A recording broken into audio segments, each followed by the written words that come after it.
सागर रागातच मुक्ताला म्हणाला, माझ्या ऑफिसची कागदपत्र असलेली फाईल कुठे ठेवली आहे? त्याचा आवाज बाहेर हॉलमध्ये येत होता. मुक्ता तिच्या सासू सासऱ्यांना चहा नाश्ता देत होती. ती पळतच खोलीत गेली. तिने बघितलं तर सगळं कपाट खाली जमिनीवर अस्ताव्यस्त पडलं होतं. तिने सागरला विचारलं, काय शोधताय? तो रागात तिच्याकडे बघत म्हणाला, मूर्ख बाई, आत्ता आलीस का? मी केव्हापासून आवाज देतोय. माझी ती फाईल कुठे ठेवलीस? मुक्ता आश्चर्याने म्हणाली, पण मला कुठे दिली होती तुम्ही? आणि ही काय अवस्था करून ठेवली तुम्ही या खोलीची? सागर रागात म्हणाला, माझ्याशी वाद घालू नको. जर मला ती फाईल नाही मिळाली ना, तर मी सगळं घर उलथापालथ करून टाकीन. मुक्ता म्हणाली, तुम्ही थोडं थांबा, मी बघते. असं म्हणत तिने इकडे तिकडे शोधायला सुरुवात केली आणि एका गठ्ठ्यात सगळ्यात खाली ती फाईल सापडली. तिच्या हातून रागात ती फाईल हिसकावून घेत सागर नाश्ता न करता ऑफिसला निघून गेला. मुक्ता काही न बोलता तेथून गेली आणि तिने किचन आवरायला सुरुवात केली. सागर आणि मुक्ताच्या लग्नाला काही दिवस झाले होते. सुखी आणि संपन्न कुटुंब बघून मुक्ताच्या वडिलांनी तिचं लग्न त्या घरात केलं. सागर एकुलता एक मुलगा होता. मुक्ताला एक नणद होती. तिचं लग्न आधीच झालं होतं. मुक्ताचे सासरे पण रिटायर झाले होते. त्यांच्या घरात कशाचीच कमतरता नव्हती. तरी सुद्धा मुक्ता त्या घरात खुश नव्हती आणि त्याचे एकमेव कारण म्हणजे सागरचा स्वभाव. सागरचा मूड चांगला असेल तेव्हा तो खूप प्रेमाने वागायचा, पण जेव्हा एखादी गोष्ट त्याच्या मनासारखी होत नसायची तेव्हा मात्र त्याचा सगळा राग मुक्तावर निघायचा. तिचे सासू आणि सासरे मात्र अशा वेळी कानात बोळे घालून बसायचे. एक दोन वेळा तिने तिच्या सासूला याविषयी सांगितलं सुद्धा, पण त्यावेळी उलट तिलाच ऐकून घ्यावं लागलं होतं की पुरुष तर असेच असतात, पण तू संधी कशाला देते?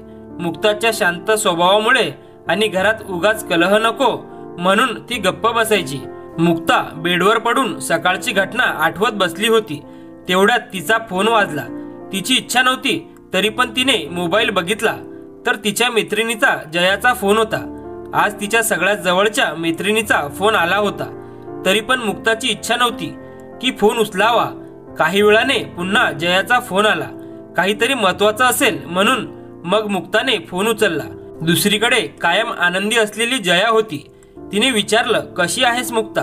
मुक्ता म्हणाली, मी तर ठीक आहे, तू कशी आहेस? पलीकडून जया म्हणाली, चल तयार कर, उद्या येते मी तुझ्या घरी. तुझ्या शहरात माझ्या ऑफिसचं थोडं काम आहे. एक रात्र राहीन तुझ्या इथे. चल उद्या भेटूया. असे म्हणून तिने फोन ठेवून दिला. मुक्ताला काही बोलायचा किंवा नकार देण्याचा वेळच मिळाला नाही. संध्याकाळी सागर घरी आला आणि येताना त्यांनी गरमागरम समोसे आणली होती. त्याच्या हातात पाकिट बघून मुक्ताने ओळखलं की सागरचा मूड आज चांगला आहे.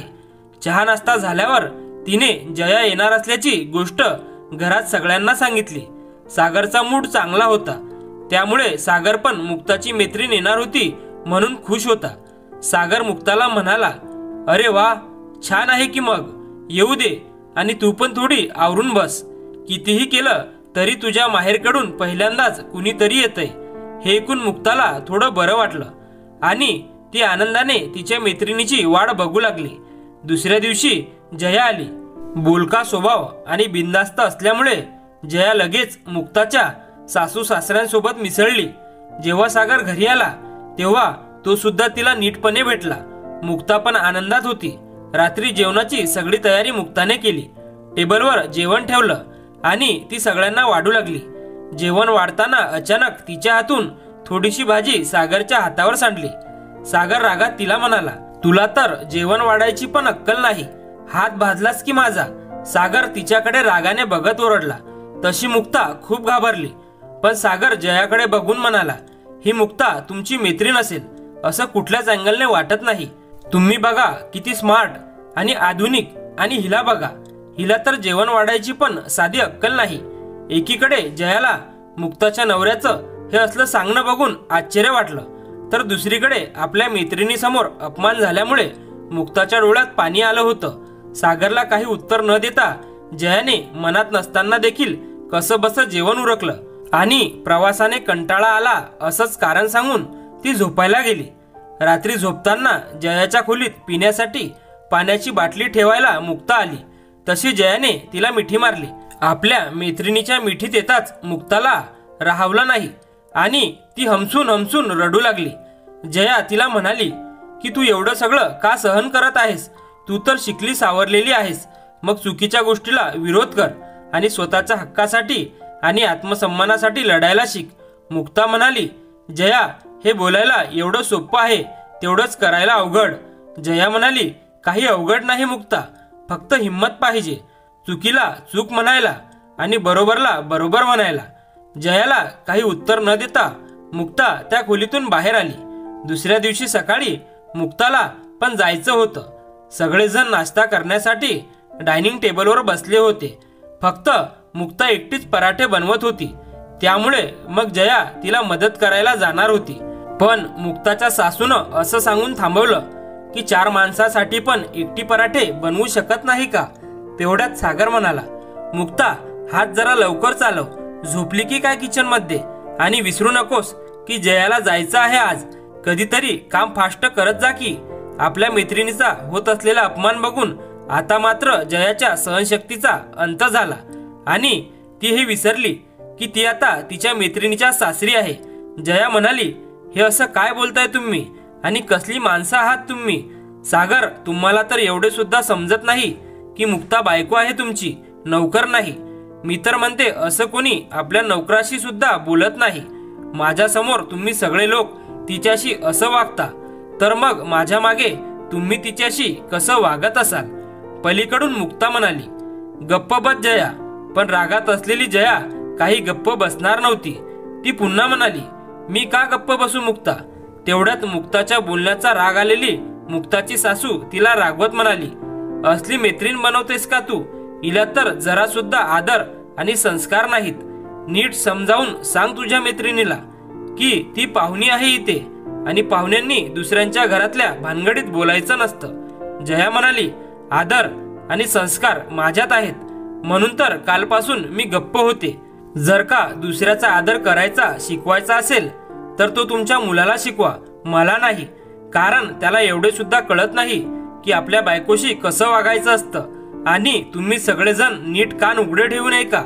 खास करून सागर, तुम्ही। मुक्ता तुमची बायको आहे, तिला तिच्या वाटणीचा मान सन्मान मिळालाच पाहिजे, नाहीतर मी एक समाजसेविका आहे। घरगुती अन्याय करणाऱ्यांच्या विरोधात मी काम करते। पुढे मग तुम्हाला काही सांगण्याची गरज नाही। मुक्ता, तू एक शिकलेली मुलगी आहेस, असं प्रत्येक वेळी सासरच्या आणि नवऱ्याच्या त्रासाला कुठपर्यंत सहन करत राहणार आहेस? फक्त कपडे घातले म्हणजे आपण स्मार्ट होत नाही सागर, तर त्यासाठी आपले विचार सुद्धा तसे असावे लागतात। मुक्ता तुमची बायको आहे आणि मानसन्मान मिळवणे हा प्रत्येक बायकोचा हक्क आहे। बायको म्हणजे काही पंचिंग बॅग नाही की आलं मनाला की काढला त्याच्यावर राग। जयाचं हे सगळं बोलणं ऐकून सागरला आता त्याची लाज वाटू लागली, कारण त्याची चूक त्याला आता स्पष्ट दिसू लागली होती। जया तर आपल्या पावली माघारी तिच्या घरी निघून गेली होती, पण जाता जाता तिने सागरला आणि त्याच्या घरातल्यांना चांगलाच आरसा दाखवून गेली होती। त्यासोबतच ती तिच्या मैत्रिणीच्या आयुष्यात पुन्हा एकदा आनंद भरून गेली होती। धन्यवाद।